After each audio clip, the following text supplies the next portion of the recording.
Good afternoon and welcome to the special meeting of the City of Glendale Commission on the Status of Women. Roll call prior to the flag salute. Chair Burns. Present. Commissioner Hojayan. Present. Vice Chair Magrin. Present. Commissioner Perrion. Present. Commissioner Simmergen. Present. Ex officio Alfred. Present. And ex officio Austin is out for a college tour. Thank you. Would you stand for the flag salute? I pledge allegiance to the flag of the United States of America and to the republic for which it stands, one nation, under God, indivisible, with liberty and justice for all. Thank you. Next item, please. Item 1A, report regarding the posting of the agenda. The agenda for the March 19, 2018 special meeting was posted on the bulletin board outside of City Hall on March 15, 2018. Item 2, introductions and presentations. Item 2A, presentation, UNICEF USA Congressional Action Team. Team leader, Alexandra Grossi. Thank you. Would you like to come up to the podium and make your presentation? Thank you. Good evening, Chair Burns, Commissioners, and City staff. My name is Alexandra Grossi, and I am the leader of the UNICEF Los Angeles Congressional Action Team. And I am Sonia Lefabadi, and I'm also a member of the UNICEF USA Congressional Action Team. Welcome. Thank you. Thank you for having us. As a UNICEF Congressional Action Team member, I advocate and contribute to UNICEF USA's grassroots movements for change, engaging with members of Congress to cultivate champions for children. UNICEF USA supports UNICEF's work through fundraising, advocacy, and education in the U.S. Right now, there's over 212 UNICEF USA clubs registered right here in California, and there are over 17,000 registered UNICEF USA volunteers across California as well. There's over 19,000 students in over 300 California schools participating in Kid Power this year, and 9,000 of those students are from Los Angeles alone. With 18 teams across the country, Congressional Action Teams bring together UNICEF USA's foremost advocates to advance the rights of children around the world through policy change right here in the U.S. So one of UNICEF's main priorities is improving the situation for women and girls around the world. Globally, as you may know, women and girls spend 200 million hours collecting water every day. In countries affected by conflict, girls are 2.5 times more likely to be out of school than boys. Worldwide, 1 in 4 children under the age of 5, that's 177 million, are living with a mother who has been a victim of intimate partner violence. Worldwide, around 15 million adolescent girls aged 15 to 19 have experienced forced sexual intercourse or other forced sexual acts in their lifetime. Last week, Sonia and I and Elena and UNICEF, we were in Washington, D.C., advocating on behalf of the bipartisan International Violence Against Women's Act, which would make ending gender-based violence a top diplomatic, development, and foreign assistance priority for the U.S. government. UNICEF is globally recognized for putting the most effective and innovative ideas to work for children in more than 190 countries and territories. UNICEF provides children around the world with health care, immunizations, safe water, sanitation, nutrition, education, emergency relief, and more. UNICEF aims to promote the equal rights of women and girls and to support their full participation in the political, social, and economic development of their communities. Whether partnering with governments, local groups, other UN agencies, or other children's organizations, UNICEF brings unequaled experience and expertise in saving and improving children's lives. So UNICEF has accomplished a lot since they began in 1946. UNICEF's programs have helped reduce the number of child deaths by more than 50% since 1990. UNICEF and partners have helped 2.6 billion people gain access to water since 1990, and UNICEF provides immunizations to 45% of the world's children, and that prevents death from diseases each year. And alone, UNICEF reaches 45% of children around the world in education services during emergencies. So most recently, we were in Houston after the hurricane, Mexico after the earthquake, Puerto Rico, providing a school in a box so kids can get back to school and learn maybe in non-traditional learning environments, because we know that education is key for young girls to thrive. So a lot of work still needs to be done, but we have also made tremendous progress, and I am personally very proud to be part of this organization. So thank you for taking the time to listen to us tonight, and on behalf of UNICEF USA. Thank you. Thank you. Thank you. Do any of the commissioners have any questions for the speakers? I, first of all, would like to thank my amazing team members. I had the honor of meeting with Congress members with you guys in Washington, D.C., and to reiterate some of your points.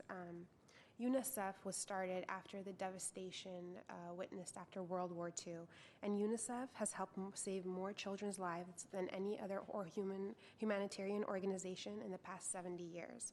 Thanks to their bipartisan support in Congress, child deaths from preventable disease has fallen 50%, and infant mortality has fallen 62% since 1990. However, around 6 million children still die unnecessarily every day. UNICEF is in 190 countries and territories and have helped save more than 50 million children's lives since the year 2000. Unfortunately, 1 in 4 children are still victims of armed conflict around the world, and 50 million children are still in desperate need of help. As someone who was personally helped by UNICEF during the Artsakh War for Independence, I personally know the immense work and help that they've given, especially to landlocked countries. Whenever all other organizations leave, UNICEF comes in, and it's truly the hand of goodwill that the United States extends to the rest of the world for American values. And when a child is helped by American values, they're more likely to adopt them. So I thank you so much for all of your help, and please continue. This must be a tremendous amount of funds. Can you give us an idea of money? So what we do in terms of raising funds, is that what you mean by UNICEF raising funds? So another reason we were in Washington, D.C. is UNICEF only receives a small amount from the government, and the rest is personal donations and companies and organizations. There's no money coming from the UN, so it is independent. So each year we have requested $132.5 million from the U.S. government, and we have gotten that in the last 10 to 15 years, and this is one of the first years where it's actually UNICEF's not included in the budget. So we were there advocating to make sure that we get the same amount of funding, no more, no less, so that we can continue to do the amazing work that we do. The United States is the only country that funds? So we advocate on behalf of UNICEF USA. So we're in 190 countries, so there's a UNICEF, whatever that country is, and that government helps them. I mean, we all help each other in terms of emergencies and humanitarian events, but this is how we help coming out of the United States Fund. Thank you. Are there any more questions? I just say thank you for coming and sharing with us all this information. Thank you. Good luck. Thank you for having us, ladies. Very inspiring. Thank you. Next item on the agenda, please. Item 3, oral comment. Discussion is limited to items not a part of this agenda. Each speaker is allowed 5 minutes. The commission may question or respond to the speaker, but there will be no debate or discussion. Staff may refer the matter to the proper department for investigation and report. There are no speaker cards. No, we have no speakers. So we will ask if there's anyone in the audience that hasn't signed our cards. Seeing no other speakers, period. This item is closed. Next item on the agenda, please. Item 4, consent items. Item 4A, approval of the minutes of the regular commission meeting held on November 13, 2017. We need a motion on this item, please. I'll second. Motion first. Just make the motion first, please. You've done that? Yes, I'll make the motion. Okay. Second, please. I'll second. Roll call, please. Chair Burns, Yes. Commissioner Khojayan, Yes. Vice Chair Magrin, Yes. Commissioner Perrin, Yes. Commissioner Simmergen. Yes. Thank you. Next item on the agenda, please. Item 5, business agenda. Item 5A, action items. Number 1, under action items, consideration of rescheduling the November 2018 commission meeting. 1A, motion to cancel the regular commission meeting scheduled for Monday, November 12, 2018. Ms. Powers, could you please provide a report on this item? Certainly. Chair Burns, members of the commission, every once in a while, our regularly scheduled meeting of November falls on the day that Veterans Day holiday is observed, and this is one of those years. So our regularly scheduled meeting falls on a day where city facilities are closed. So this item is just to cancel that meeting and entertain alternative dates for a commission meeting in November. We do have some limitations in November, given that 2 of the proposed dates, Wednesday, November 7th and Thursday, November 8th, there are other regularly scheduled meetings. So this room is available, and GTV6 can record the meeting. It just won't be aired live, but it will get re-aired. It'll be put up online. So that would be the only minor difference. And then should we choose to meet Monday, November 19, just know that that is the Thanksgiving holiday week. City offices are open, but some commissioners' schedules might be impacted with the holidays and travel. So, and the other alternative, if none of the dates work for commissioners in November, staff can work with the chair to select a date in October that works for a majority of the commissioners, similar to how we did for rescheduling this special meeting. Thank you. This item is open for discussion right now. Commissioners? I would propose the November 8th date instead of November 19th. It's going to be, excuse me, live or it's going to be recorded? Recorded. Recorded. Yeah, Commissioner Khojayan, yes, that date, GTV6 will be able to record. I believe that day there's a design review board meeting, so that will air live. And then afterwards, the CSW meeting, it'll be archived on our website, and then it'll replay throughout the week as it does regularly. I second it. Is there any other discussion about the dates that would be convenient? Anyone interested in the 19th of November? That's the Monday before Thanksgiving. Thanksgiving. I'm not. I think it will be busy weekend. I think November 8th is good with most of us.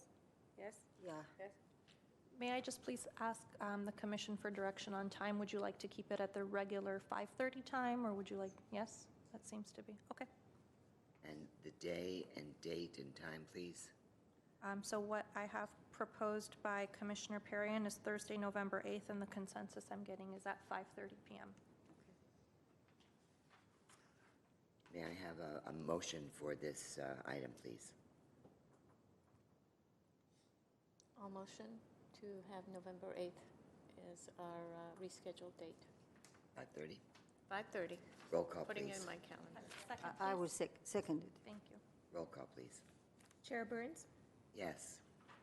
Commissioner Khojayan, Yes. Vice Chair Magrin, Yes. Commissioner Perrin, Yes. Commissioner Simmergen. Yes. Perfect. Next item on the agenda, please.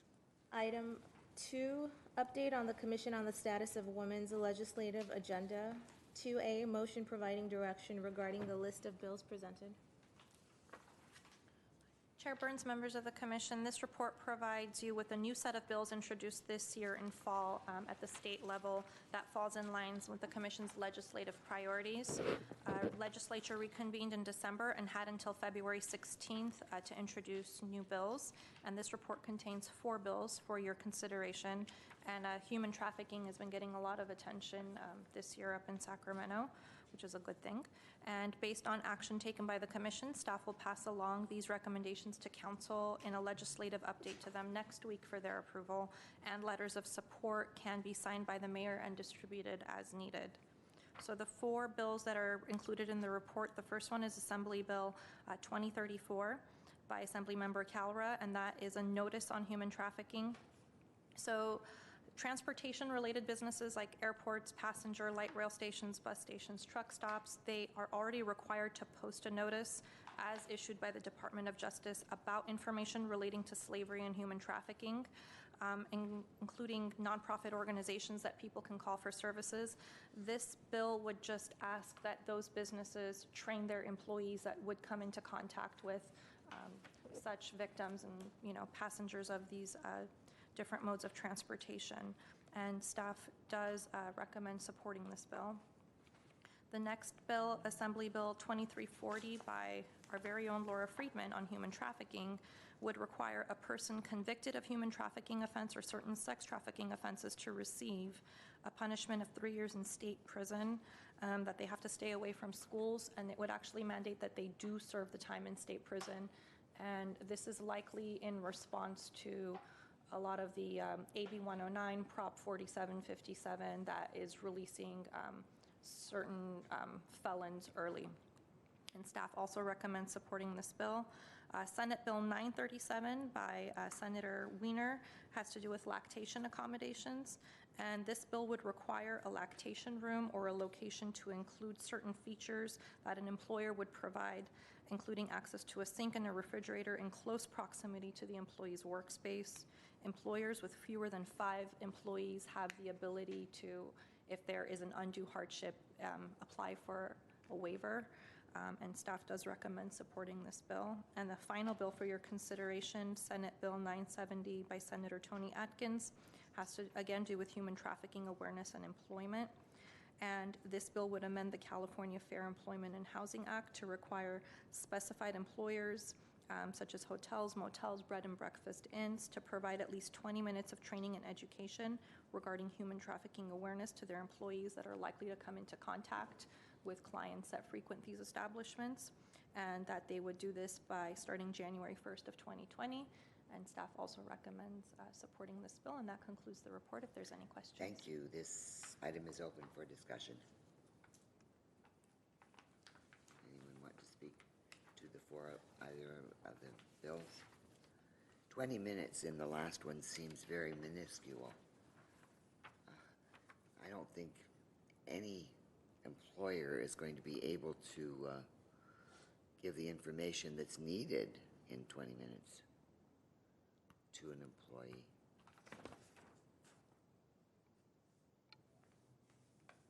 Anybody else have any ideas on these? It may be something that employers can consider to consolidate with annual or periodic anti-harassment training. I don't know if that, employers have What a good idea. flexibility to do that, but something to that effect.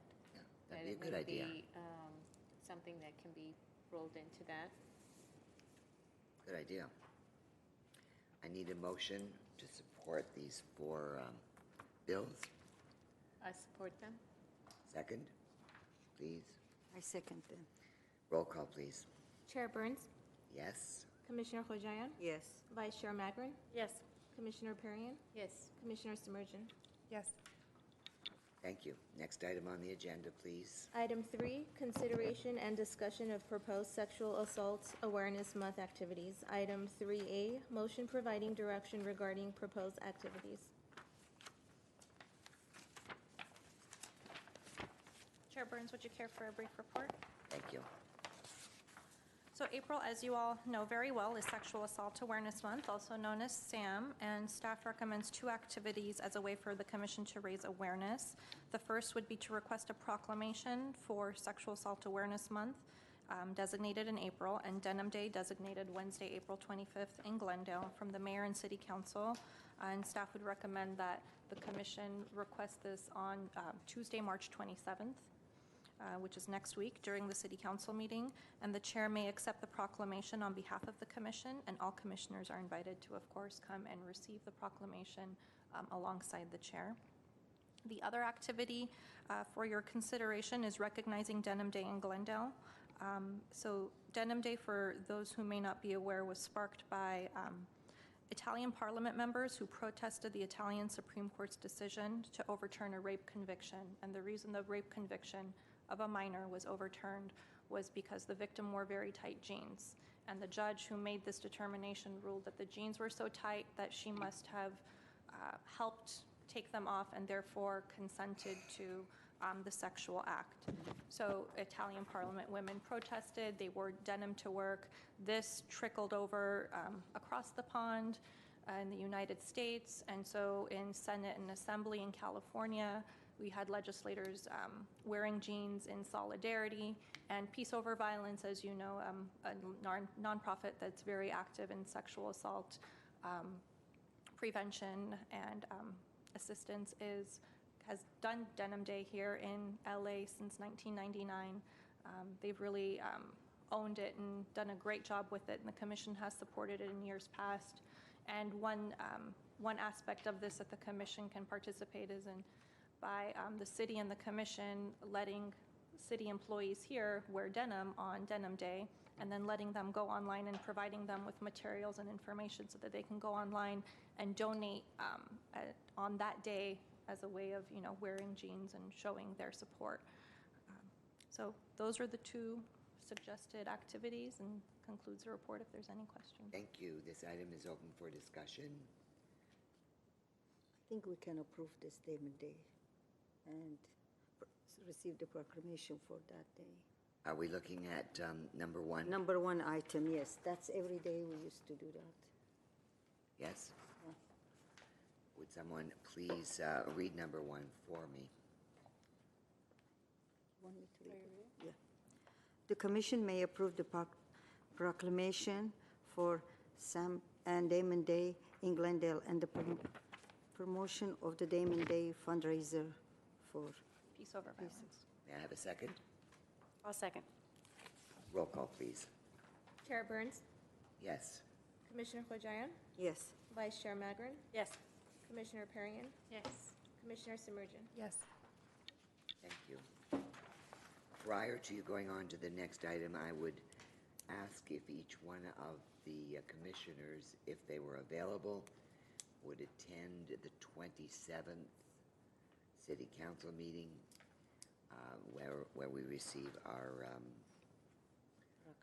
proclamation, Yes. if you're able to. I Is that can it? You attend. can? Yes, I can. 6 o'clock. Good. I'll join you. Right, that's good. Tentative. If you can, that would be terrific. Yes. I'll try, but I have another commitment. Next item on the agenda, please. Staff will send an email reminder too. Sorry about that. Staff will also send out an email reminder to all of you. Yes, but we now have commitments. Thank you. But not you, eh? Not me, sorry. I'll be watching it from Armenia. Next item on the agenda, please. Item 4, update regarding ad hoc committees to support the 2015 to 2018 Commission on the Status of Women's Strategic Plan. Item 4A, motion providing further direction on ad hoc committees. Chair Burns, members of the commission, this report is simply here to provide an opportunity for commissioners to provide updates on their respective ad hoc committees, and no action is needed, and there's no motion that needs to be made unless the commission chooses to change the membership or the structure of any of the ad hoc committees, open, close, and change who's on what. But other than that, it's just an opportunity for commissioners to give updates. Yes, Commissioner. Me and Commissioner Smerjian and ex officio, what was your name? I forgot. Okay, Rebecca. We met at management office on February, and we discussed how to recognize organization in Glendale that serves women. Also consider developing a new system how to recognize women in our community. Like if we used to have a luncheon for Jewel of Glendale, but we like to change it.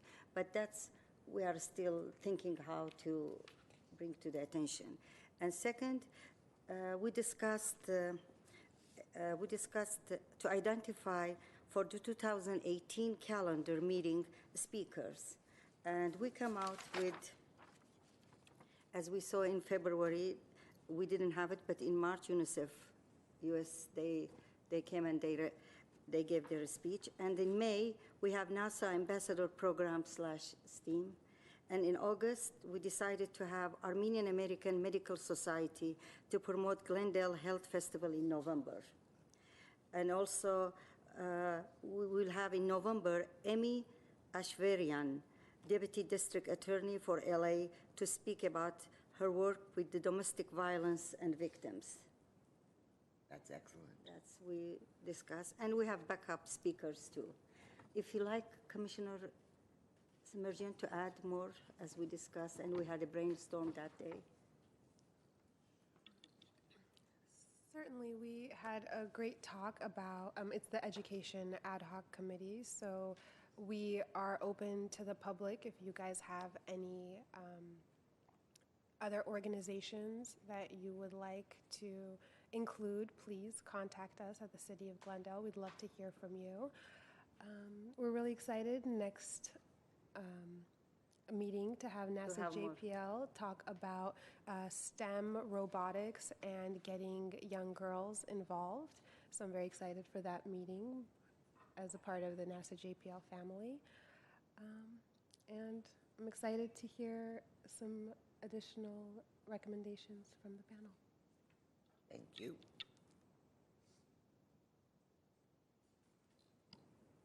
In our meeting, we discussed a lot of the benefits for having these speakers come and educate us about these important issues, and I'm very excited to hear what they have to say.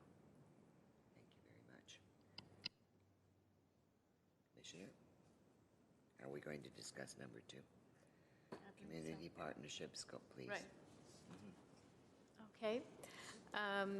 So met with Chair Linda Burns and ex officio Maylin Austin, and our ad hoc committee is community partnerships, which essentially the main goal is to look at all of the community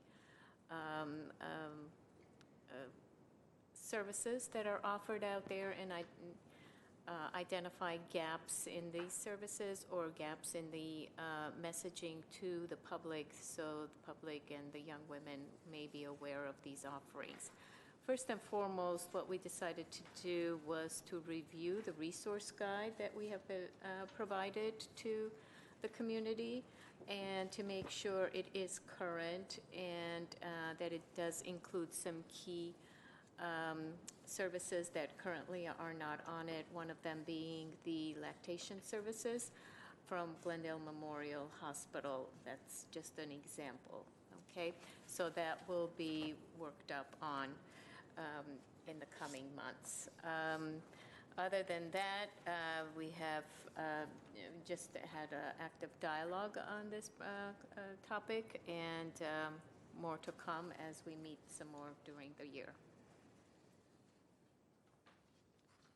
I would like to now, since we didn't discuss this, but I'd like to bring it up just as a consideration for staff 2017-18. I think that this is a really, really strong commission gift to almost anybody, any group, any hospital, any attorney, anyone. So it needs to be updated, but it would seem to me that we should think about printing them and putting them out into the public. This would be the Social Services Resource Guide, much, much, much heavier than our yellow sheet. And I don't know, I think I'd like the rest of the commissioners to make comments about this. Are you aware of this? No, I was not. So this is in addition to what we discussed at our... I didn't know about this until a little while ago. Oh, okay. No, I was not aware, but may I look through it? Yes, you may. Definitely. Anytime you have a guide that, is outdated, and recommend Needs to to be. update it. So this stops at 2016, so Yes, it does. definitely. So that was what I was saying. We needed, if possible, if we're interested in doing this, presenting this. But is this, I would be curious to know the extent of the effort and the resources that would be required to update something That's like what this. I And talked. if this is within scope of what we as a Commission on Status of Women work on? Sure. Chair Burns, members of the commission, so the Social Services Resource Guide has been compiled by and is annually updated by Community Services and Parks Department. It was printed for many years, and a couple years ago, in an effort to go green and conserve funds, is only available online at this point. So it is updated. It was updated in 2017, so this year's has not been. Community Services and Park staff is the one who updates that. I'm not quite sure the amount of work that goes into and how much time they dedicate to annually updating this, but it is available through the city website. So if the commission wants to consider printing these and putting them out, that is something that we can consider. Or another idea is just to put this on the commission's website as part of the resources and link it there. I mean, it'll duplicate it online, but that's okay. So when folks come to the commission's website and we have our resources and publications, this can also be linked there. Question. Are the services or agencies that are captured on the yellow card, are they also in this guide? For the most part. So there might not really- be, for example, like the RAIN network, the RAIN abuse and the incest network may not be in the social services guide per se. For example, it's more local nonprofits, I Yes. So believe. may I recommend then, as we review and update the yellow card that is put up by our commission, that we make sure that it's aligned with this, and if so, then I don't see the need to actually, put an extra copy on our side, because a lot of times I know what happens in these cases. One may get updated, the other may not. So I would be satisfied with just leaving it with Parks and Rec and let them be the owners of this. But that yellow card we have is not just for emergency numbers, emergency organization's name. How to Commissioner Kojayan, there is hotlines and some emergency services. There are some phone numbers on there that are sensitive, and yes, like the Yes. YWCA's domestic violence line that are answered 24 hours. There are other resources on there as well, I believe, that are not necessarily emergency services and are not given, they're not answered 24/7. And our police department keeps our yellow, just so you're all aware, our police department keeps the commission's, the bookmarks, the yellow cards, and does distribute them to residents that they come across in their line of duty who they feel like could benefit from the resource guide. It's very something good really handy information. and easy for them to give out. Eileen, do you feel that the yellow card has all of this in it?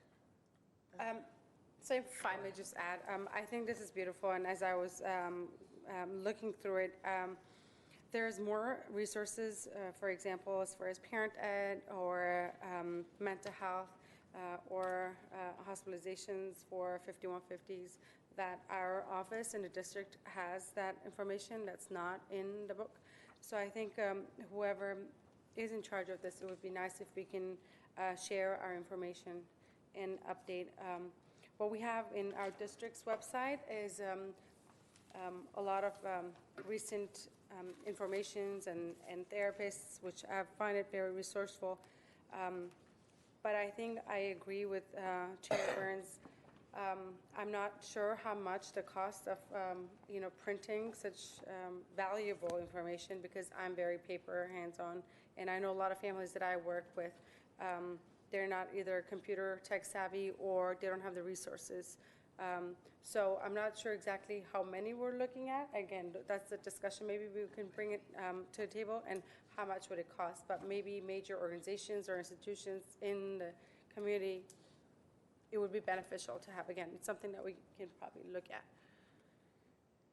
Staff can bring back a report at the next meeting and let you know how the Community Services and Parks Departments distributes these, how it's shared possibly on social media or with some key partners, and provide any feedback, and then also costs on printing. That'd be great. Thank you. Thank you. And then I believe there was one more ad hoc committee that met on strategic partnerships. That was Commissioner Perrian and Vice Chair Magrin. And I know that staff has some homework by way of looking at strategic reports for other commissions on the status of women as we evaluate our current strategic plan and where we are, and the next iteration of it, what it'll look like. And that will, after Commissioner Perrion and Vice Chair Magrin discuss that, it will come back to the commission for full review and approval. Thank you. And I just want to add that I think, thank you, Vice Chair Magrin and Christine Powers for Today we are. blanked out on your title, not your name. Today we are. For scheduling and meeting with me on this, and while we did have, a very good dialogue, we did decide that we would come back to the commission during the August meeting with the plan for the beyond the 2018, the strategic plan. Ms. Powers, do we need a motion to finish this No, discussion? Chair Burns. No? Unless you want to make any changes, but Any changes? based on the discussion, it doesn't seem like a motion's necessary. Not changes, but if I may add something into the educational committee, only because we, in our district office, we serve a lot of foster and also domestic violence families. It would be nice to have a speaker, possibly from my office. Doesn't matter when, but so the public would know exactly what services we do have for the families that we serve. For foster families? Foster, homeless, and also domestic violence. Okay, we will discuss and consider this. Yeah. Okay. Thank you. Thank you. Possibly fold that into the November. Yeah. Okay, I think we're finished there.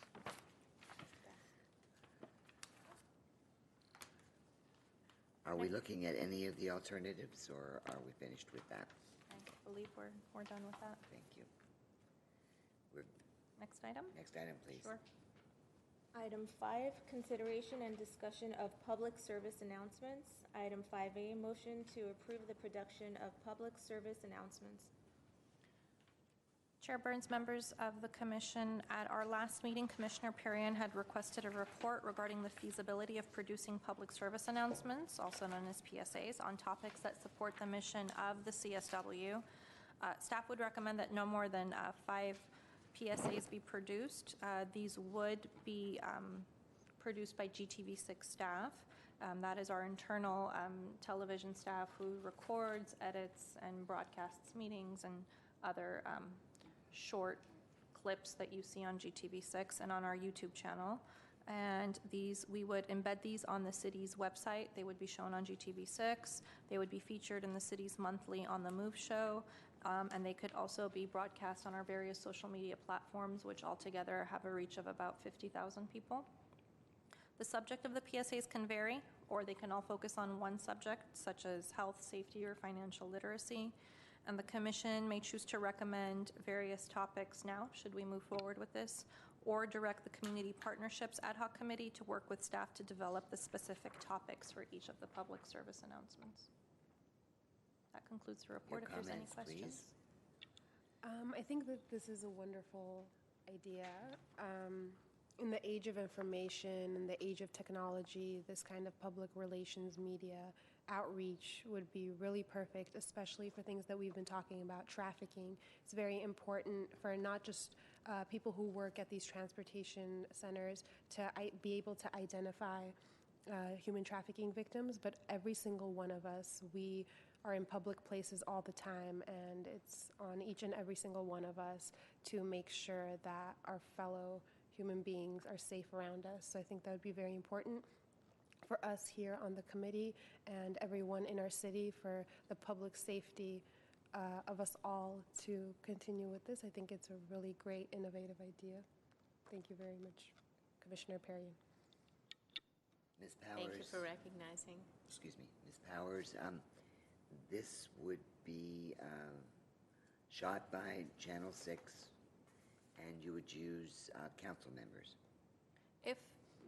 So there's various options. If we use content that's already been produced For example, the Ad Council has PSAs that they run, or LA County, if let's say we pick health, and it's LA County Office of Women's Health already has some videos ready to go, and they meet our guidelines for airing on GTV6, then we could simply transfer those over. But if we do produce, which is likely the scenarios we would be producing, and we would need a talking head, the appropriate body for that would be the council members. And it would be duly recognized that this is in partnership with the Commission on the Status of Women. The Commission on the Status of Women would definitely get recognition and, you know, credit, for lack of a better word for it. But the medium would be various members of council. I think what I'm trying to get at is this commission as a whole is not going to become television producers. No, ma'am. We may suggest topics, Absolutely. but we're not going to go down into the studios. No, ma'am. No.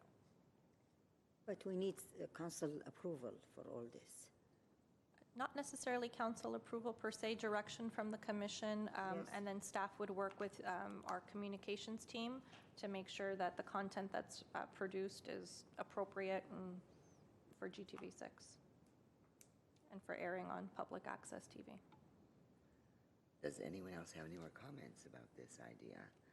Which are we going to look at? The alternatives 1, 2, 3, 4? So some options for you, should there be consensus from the commission to move forward with this item and produce these PSAs, would be, is the commission going to give direction now on the content of all 5 of these as far as the subject matter? Or would you like to delegate that to the Community Partnerships Committee to come up with that? And, you know, we could take direction here, we can hash it all out now, or we can just vote on doing these, maybe throw out some ideas. I really like Commissioner Samardzian's idea on trafficking. You can actually build a whole series on trafficking, and what we were talking about earlier with, you know, 20 minutes is not even enough. You could do different segments, and it could all be about trafficking. And, you know, there's sex trafficking and labor trafficking, and we can work with CAST to obtain, you know, information. I know there's various resources. I know Burbank Airport, I believe, has their own training that they provide on trafficking. So there's definitely enough to fill probably 5 PSAs just on trafficking alone, should the commission want to go that way, or we can do 1 on trafficking, 1 on health, and on and on. I'm sorry. I would propose alternative number 2, that we approve and partner with the Community Partnership Ad Hoc Committee. Who is on that? That would be you, Chair Burns, and Commissioner Perrion, and ex officio Austin. And definitely taking ideas, if the commission does choose to move in that direction, it would definitely be taking the ideas given by the commission as a whole this evening and working to refine those. And should the commission want, we can bring them back for approval, or just trust the committee to provide the topics and then just move on to production. Totally up to you. The 2 topics that I would really like to hear about, one would be the trafficking and also domestic violence. I think that's really important to get it out there and make sure that people have the resources to get out of that situation as soon as possible. And we're not allowed to have a roundtable discussion about this, are we? Yes, you are. At this time? No, I meant another time because of Robert's rules. I mean, the 6 of us couldn't get together. We couldn't get together and sit and talk about these particular. We could agendize a meeting, and then we can come back and have that discussion. So if you'd like to have a special meeting to do that, we could certainly do that, or we can do it at our next regularly scheduled meeting in May. But at this time, it would just be the discussion here, and if we go with alternative 2, it would be the discussion between you, Chair Burns, and Commissioner Perrion, and ex officio Austin, who's not a commissioner, so you can have that dialogue with her, and you can have it, I guess, with just trying to make sure that all the commissioners have input. Yeah. Absolutely. So there were two That's great important. ideas, and we can certainly have that discussion here now, or if you want to table it and come back, we can come back as well. I would table it for May. Table what? The discussion, The discussion for what? topics. The topics, okay. I'm just concerned that it might delay this by another 3 months. I'm okay with going with number 1. What I'd like to see is if we could just vote this in and start to have the ad hoc meetings prior to our May meeting, so we come back with something a little bit more tangible and get the series going. Another option, if commission members want to have more time to think about this, is that commissioners can individually email staff, and then staff can relay this information to the ad hoc committee members, again, should we go with alternative 2, and work with you, Chair Burns, and you, Commissioner Perrion, to get all the different ideas and to field them.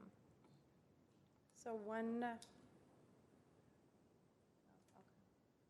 No, I'm Commissioner? sorry. Apparently, my legal counsel is telling me you can't do that. Then I'm the hub, and I'm violating Robert's Rules of Order. So, sorry, Brown Act. So, if we could get some ideas now here, that would be lovely. so I was thinking, so we're going to have 5.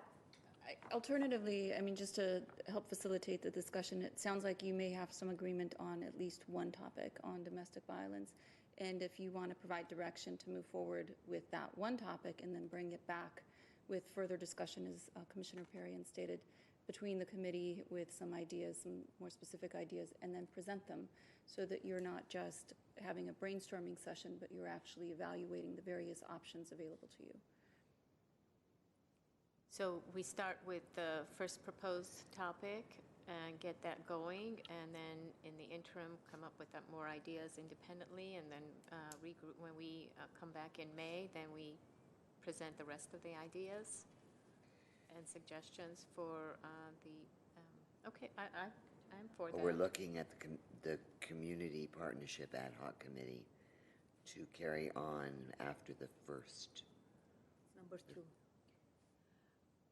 After the first idea is Well, decided when I proposed the second alternative, it was just so we could gain a little bit more traction, because we do meet off-cycle with the quarterly commission meeting, so that would be a good opportunity for us to kind of hash out ideas, and then definitely, as you stated, to put it on the agenda for discussion. But just to have that forum, some kind of a forum to be able to discuss these items instead of just quarterly from, every 3 months. excuse me. I just want some clarification. So I understand that domestic violence is very dear to everyone's heart. Let's just assume if we do take that direction and move forward with what is the intent? To give information to the public community, resources, or are we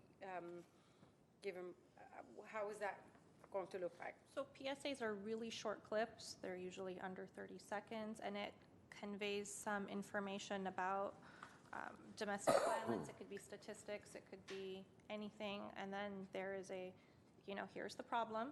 This is this is what it might look like, and then here is a resource. Please visit, call, and then you flash whether it's YWCA's 24-hour line or whatever it is. So the reason why community partnerships was the ad hoc committee suggested by staff is because all of these are tied to another organization that provides these services. So for example, for trafficking, it would be CAST, the Coalition to Abolish Slavery and Trafficking. For domestic violence, it would likely be YWCA, and then it goes on from there. If it's anything having to do with mental health, in the schools, a GUSD could possibly be a partner. Breast cancer, we have the 3 area hospitals. Can you get that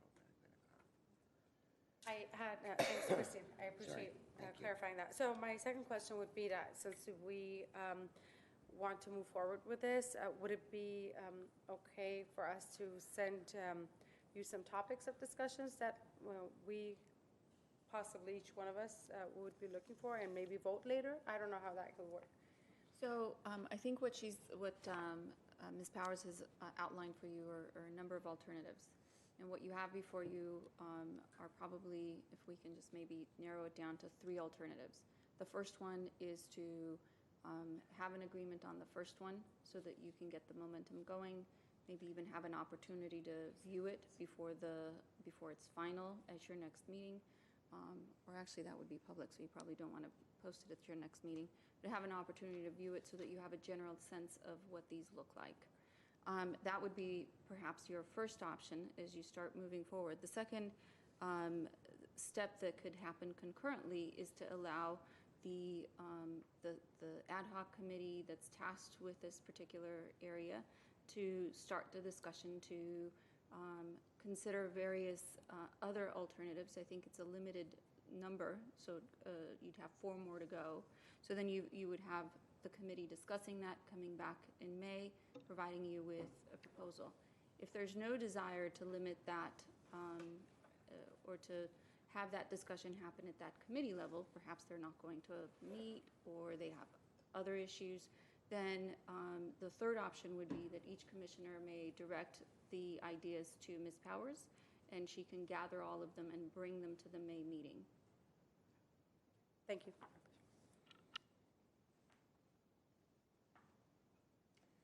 It would seem to me that this is a group thought process, so the idea of each one of us giving Ms. Powers an idea, I would rather us all discuss and decide on various topics that we were interested in rather than boing, boing, boing.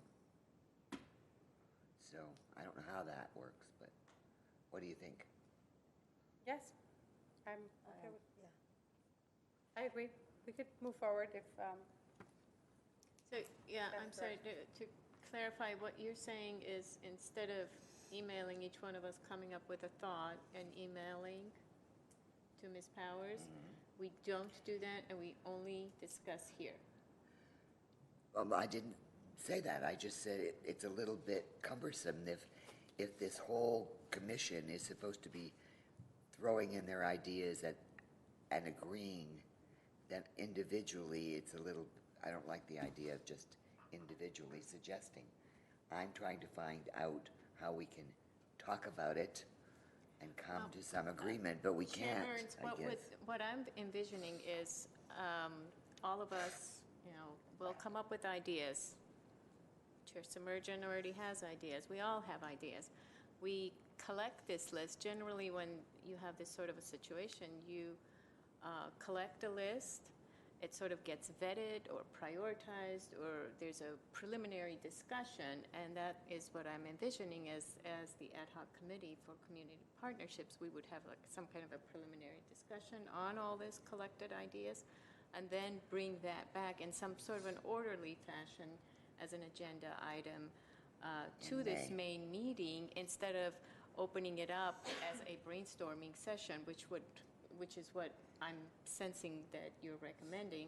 And generally, brainstorming sessions in a formal main meeting may not, yield the most efficient results. May very well be correct. I don't know. I'm just trying to make sure that each one of the commissioners has their say. Oh, absolutely. We would And not deny that. it's really hard to do it alone. That's all. I have a question for our legal counsel. So to make sure, since the issue here is that we're worried that not everybody is going to be heard and the Brown Act makes it so more than 3 of us can't meet, perhaps if there's 5 PSAs, could we delegate 2 to one committee, 2 to the other committee, and they would meet they would have, figure out the 2 ideas for one committee, and then the other committee would figure out 2 ideas, and there would be 1 left that we could then discuss all together, so we're not violating anything. Sure. Sure. just got your answer. What is it? What is That's what we the asked. answer?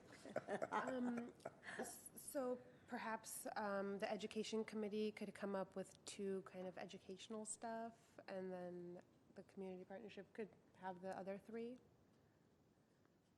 Could we do that? And then we could all come back together and put it all I together. think that will be a good idea. It's at your pleasure, so long as you're not having a meeting of 3 people together. I mean, you could certainly have a meeting of 3, more than 3, but we would have to call it a special meeting, and you'd have to come together in that way. And as you know, it's always difficult. I mean, we're trying to pick a date in November, and it was hard to do. So that's something difficult to do. But you have a number of very good options. It's just a matter of picking one. I'm good with the suggestion. And then understanding that there could potentially be some overlap that could be discussed and resolved at the May meeting. Have we all thought about the fact how short 30 seconds is? I didn't realize that we were looking at such a compressed amount of time. And I do like what Supervisor Powers mentioned, where it would begin with, facts and statistics, and it would end with resources. So we would say what the problem is, and then we would immediately offer the solution at the end. And you could fit that into 30 seconds, Yeah. Video. And it does, yeah. speaking quickly. And a lot of it we could have written. Is that possible? Absolutely, there could be text providing the name of the organization, the contact information, absolutely. Well, where are we now? We are still, No, I need direction now to give to Ms. Powers. So one option is Commissioner Samarjan's option of splitting up the 5 PSAs into the 2 ad hoc committees, recognizing that you might be talking about the same PSAs, but that's one option. The other option is commissioners, we have trafficking and domestic violence already, and commissioners are welcome to email staff other ideas that we bring back to the May meeting, and if the commission is okay with moving forward on trafficking and or domestic violence, we can at least get started on those 2, and then come back in May to discuss what the other 3 would be.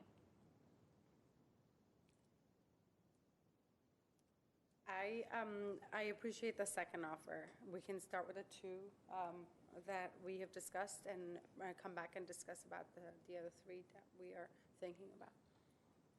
you mean with the 2 topics that we Correct, find? the 2 already Domestic we have- violence and trafficking? Human trafficking, and then the other 3 we can come back and discuss about it. If That's it. everyone's okay with that. Yeah, perhaps during our ad hoc meeting for the education, we would come up with, 2, and then the community partnership would come up with 2. And since we have now 3 left, we would have 4 options to pick from. That's a good idea. So rather than doing that individually, having that discussion within the ad hocs, that is another option. Thank you.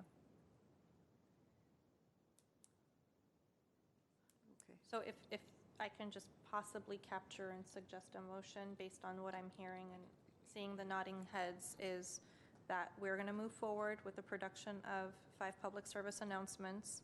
We've established the first 2 topics as trafficking and domestic violence, and the other 3 will be discussed at the May meeting, and the 2 ad hoc committees, that leaves. One ad hoc, we have 3 ad hoc. We have 3 ad committees. hoc committees. Yes. So it can be discussed in your ad hoc committees, and staff can take that information based on discussions within the ad hoc committees and Bring it back. incorporate that Is- into the May. I think, I think we have 2 ad hoc committees. The third one is the strategic planning, strategic development committee. I'm not sure if that is within scope of discussing. That's why I originally Topics. said the 2 ad hoc committees, I the agree first 2. with you that there's Okay. 2. So does that sound like, Lucy, do I need to restate that motion? May I have a motion on what Ms. Powers said, please? Zeta? Yes, I second that motion. Okay, you, I can't motion it. okay. I'll move to motion. Thank you. Zeta? I second that one, yeah. Roll call, please. Chair Burns, Yes. Commissioner Kojarian, Yes. Vice Chair Magrin, Yes. Commissioner Perrin, Yes. Commissioner Simmerton. Yes. Thank you. Thank you very Next much. item on the agenda, please. Item B, reports, information only. Item B1, update on Glendale YWCA's Empowerment Brunch hosted by the Commission on the Status of Women. Ms. Powers? Chair Burns, members of the commission, last August, the commission approved a partnership with the Glendale YWCA to host their empowerment brunch that was organized to raise funds. The event was held on Wednesday, January 10th at Brand Library's Recital Hall, which was provided to the YWCA by the commission and the city of Glendale as an in-kind donation. There were 4 dynamic women who provided their experiences within their fields and how they were able to get to where they are. 46 people attended the event, and over $1,200 was raised towards the YWCA's Economic Empowerment Initiative, which raises awareness about financial abuse and provides resources and tools to survivors of domestic violence. That concludes the brief report. Does anybody have any comments? Any commissioner comments?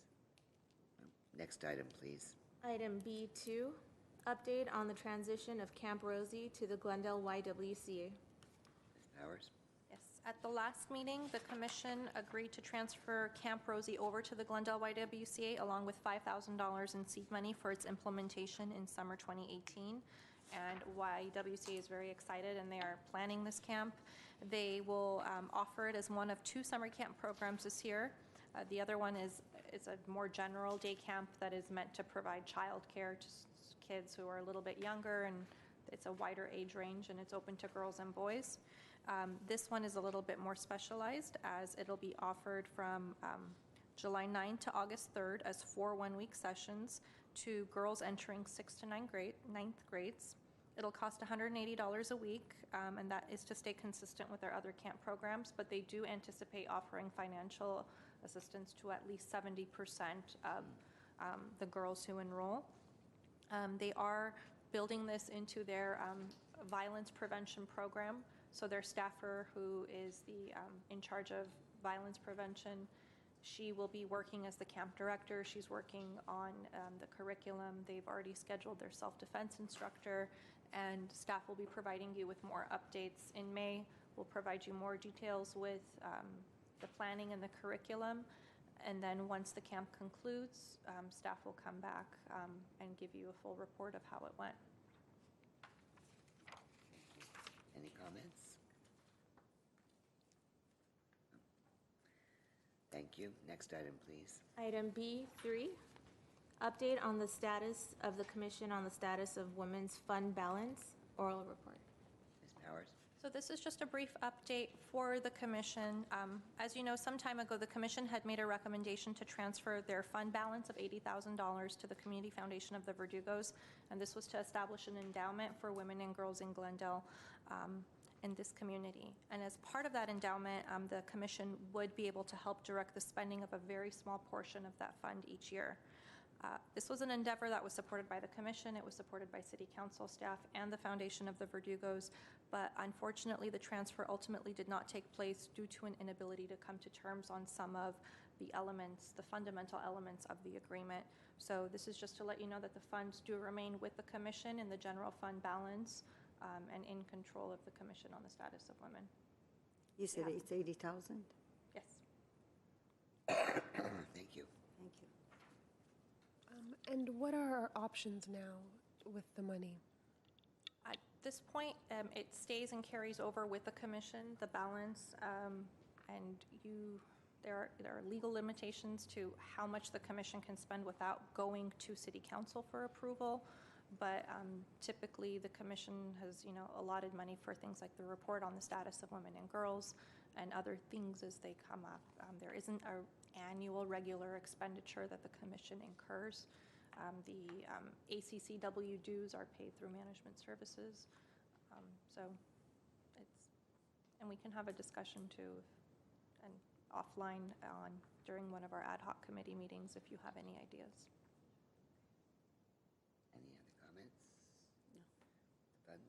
Next item on the agenda, please.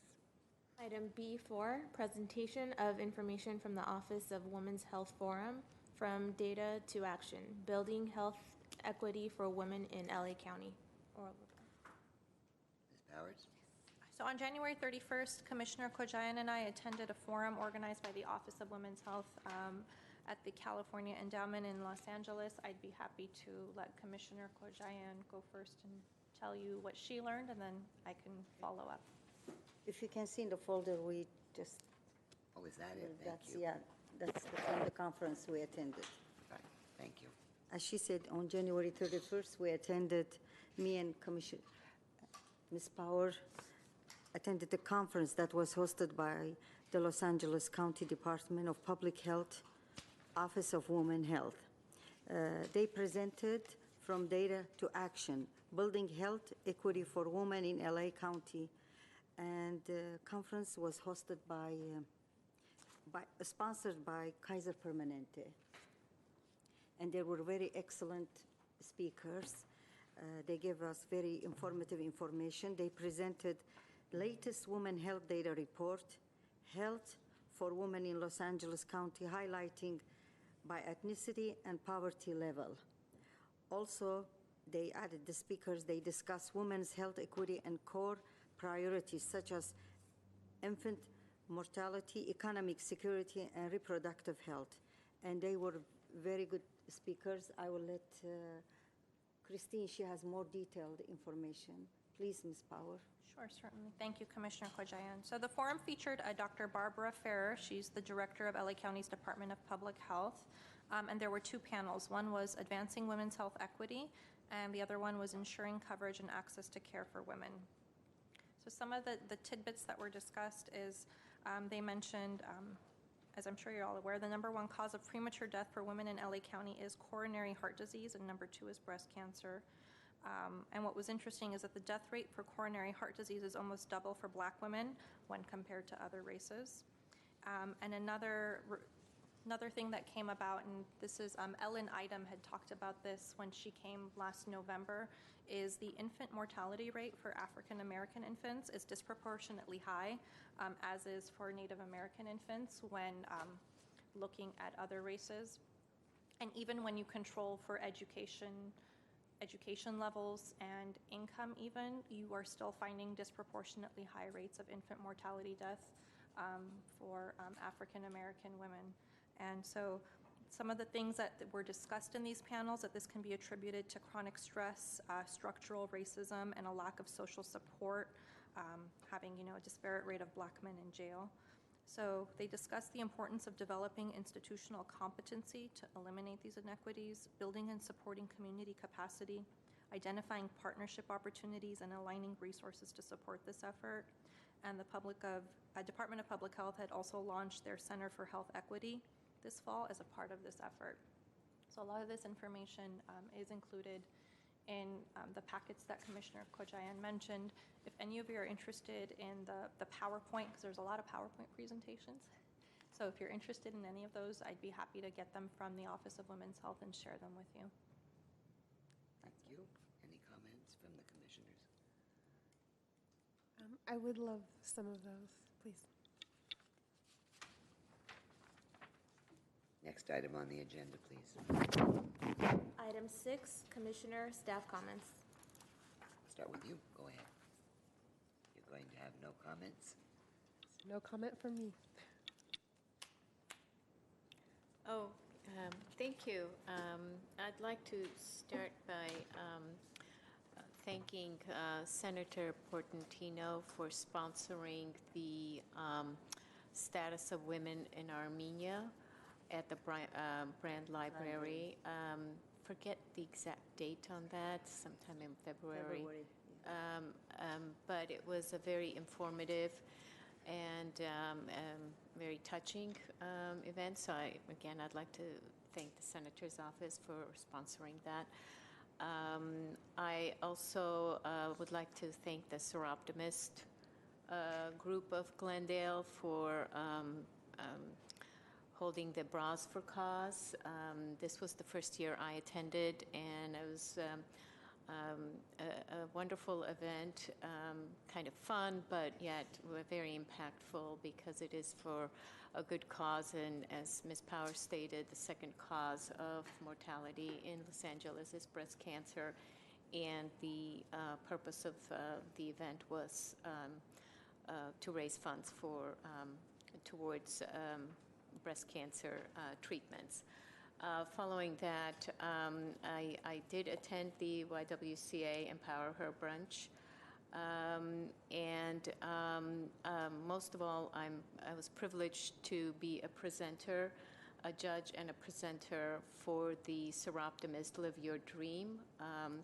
Second place winner, Natividad Ruiz, and the purpose of these awards are for young women who have very troubled backgrounds and who have overcome challenges of substance abuse and or physical abuse.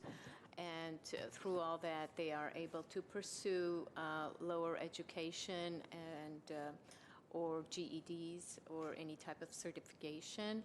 So the Seroptimist group awards them a sum of money for them to help them with that. And the other criteria is that they have to be the sole breadwinner of their household for this. So that was quite a privilege, and also it was very exciting to know that the first place winner nominated by the Glendale Seroptimist group also went on to the regional and was selected as first place for that. I just would like to put the word out there that next year, hopefully, we have more than the 11 applicants because it is a service and a wonderful opportunity for young women in need to tap into and submit their stories. So. Thank you. Go ahead. Would you like to have anything to say, please, for us? No comments? You really should have. Actually, I would like to add, I would like to thank Alexandra Grossi and Sonia Lotfabadi for coming from UNICEF USA. Thank you for all the wonderful work you do and the information that you gave us. We appreciate it. Commissioner Kazayan? No Nothing? comment. I already talked. Yeah. You've done? All right.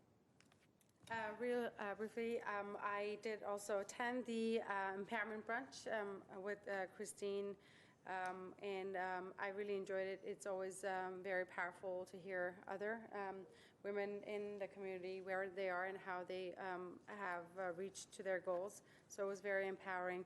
Also, real quickly, there's a lot of need in the community, and I'm having some discussions within my position in a district office to raise more awareness about domestic violence and what resources are out there.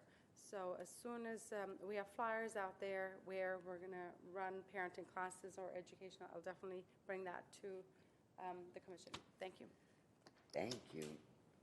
Correct me if I'm wrong before I start. Did you not 2 years ago do Live Your Dream? Yes, we for done the that. Seroptimist? Yes, we done that first. Yeah. And last Seroptimist year I and did it. YWCA, yes. Yeah, the one, 18 choices we Yes. had. Yeah, it was good. And Senator Portantino did have a wonderful,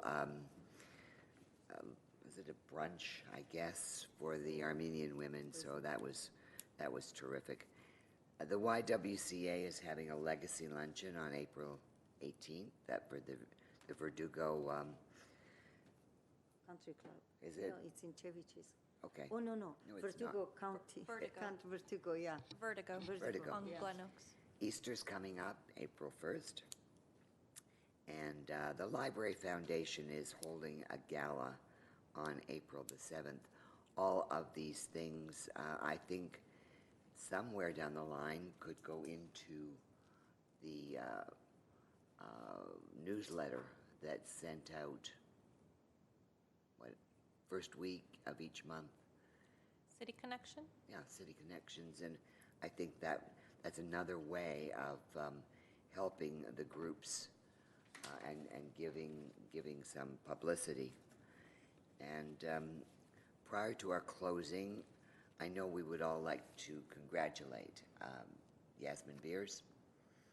She's the First Lady City Manager in Glendale. And I think that we should all be excited about that on the Commission for the Status of Women. So congratulations.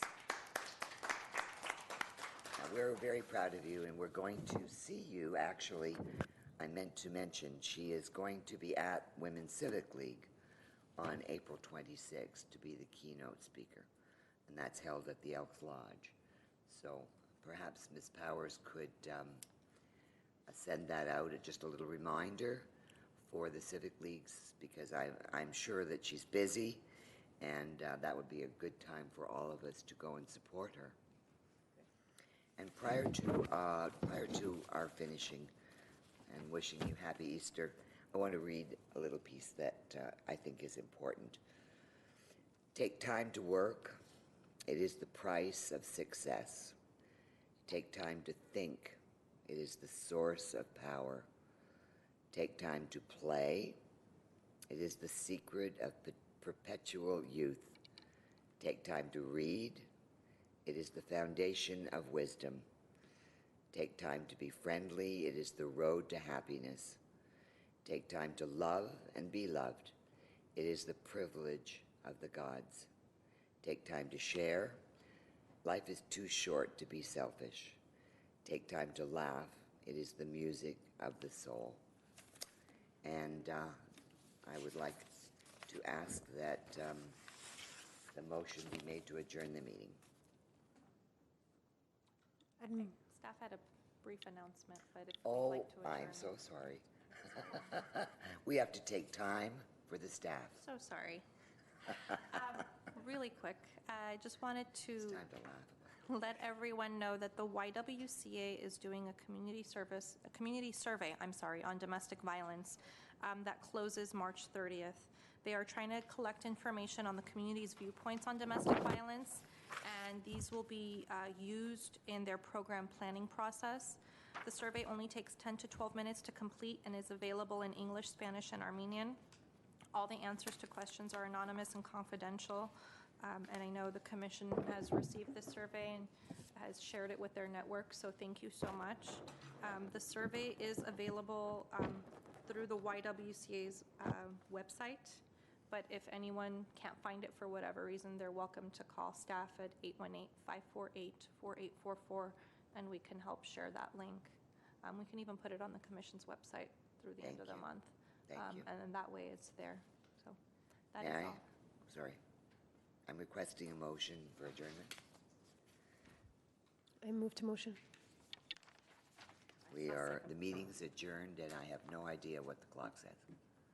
6:54 p.m. 6:54? The meeting's adjourned.